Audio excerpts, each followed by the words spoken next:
Hi అండి. ఈరోజైతే మేము ఉల్లిమాగ పచ్చడి అయితే పడుతున్నామండి. కాయ అయితే కొత్తపల్లి కొబ్బరి అంటారు. చాలా బాగుంది చూడండి కాయలు అవుతాయని. మేమైతే ఇలా పాతకాలం పద్ధతిలో ఇలా మామిడికాయలు అయితే చెక్కేసి ఇలా కత్తిపెట్టిని బాగా చిన్న చిన్న ముక్కల కింద కొట్టేస్తే చిన్ని పొట్టి మాగ అయితే వస్తుందండి.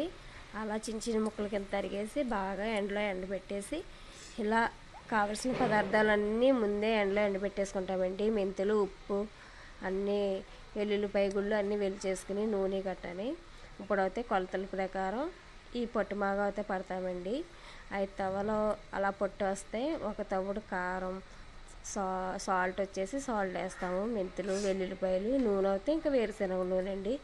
చాలా టేస్టీగా చాలా బాగుంటుంది ఈ ఉల్లి మాగ పచ్చడి అయితే. మీరు కూడా తప్పకుండా ట్రై చేయండి. ఓకేనా ఫ్రెండ్స్?